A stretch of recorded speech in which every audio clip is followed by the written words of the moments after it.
for most of your lifetime. There's enough oil in some of these wells to last a lifetime. Wow. So that's why they're panicking, realizing it's going to get into the Atlantic Ocean. It's going to go around the tip of Florida, and it's going to go into the Gulf Stream, and it may even go all the way back to England. So British Petroleum may get some of their oil back in their backyard.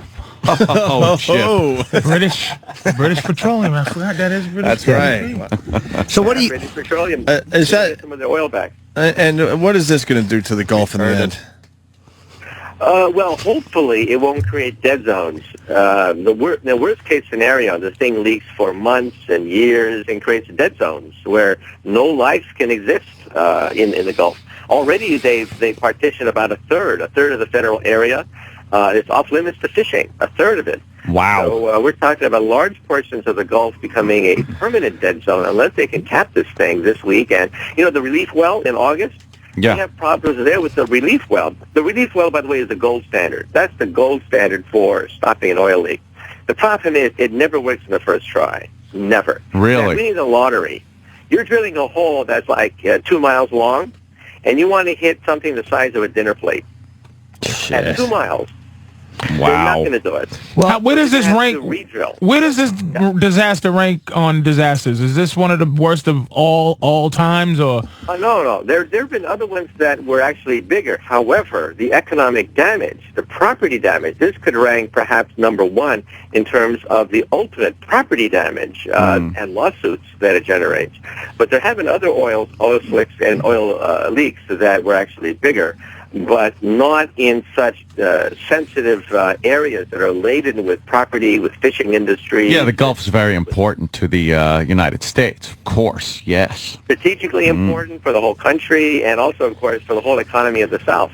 Dr. Kaku, our friend Dr. Steve is a big fan of yours, and he wanted me to ask, how long would it take the oil that's in there now, like how long would it take it to dissipate as it is now?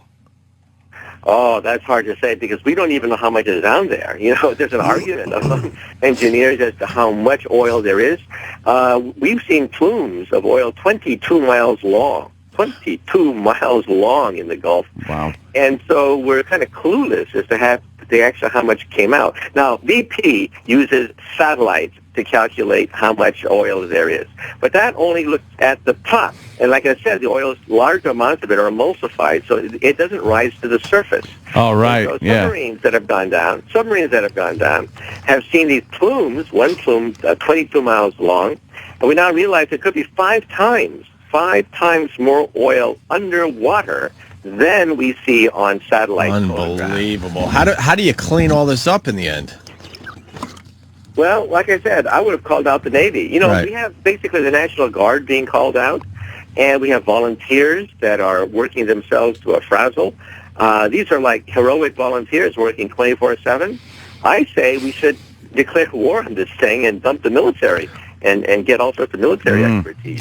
What would they be able to do that's different, though? I mean, aside having the unlimited resources, what would the Navy be able to do different? That's Dr. Steve just texted me. That's what he wanted me to ask you. What would the Navy be able to do differently? Okay, here's the key. Everyone misses Dr. the Steve. key. It's a physics lesson. They've tried 7 things at this oil leak, and they failed because we're not at 200 feet. They all work at 200 feet where pressures are not so great. At 5,000 feet, you have complications. You have methane ice crystals forming. You have high pressure that'll blow things in different directions. You have to compensate for it. That requires scientists who understand working at 5,000 feet. But you see, BP has no operating experience at all, zero. In fact, hardly anyone has any operating experience operating at 5,000 feet, tapping a raging oil well. That's why we have to bring in people who are experienced. So, these procedures, they will actually work. But you have to, the devil is in the details of high pressure. That's what I'm saying. Right. So eventually, maybe the same thing. Why can't they just put something around it, like a big bell, and then just put a new pipe on top and filter it up? That's what I've been saying to any woman who will listen loudly. Well, that's more or less what they're doing now. That the so-called cap is actually a bell. It's actually a dome they're putting on top of the thing. It's not a perfect seal, and they hope to siphon off as much oil as they can by capping the thing, which means putting a dome around the leak and then siphoning it back up. So they're doing that now. Let's hope it works. But again, I'm not optimistic because they've done it before. It's, deja vu all over again. Like the Yogi Bear. Is it because Dr. Chip. The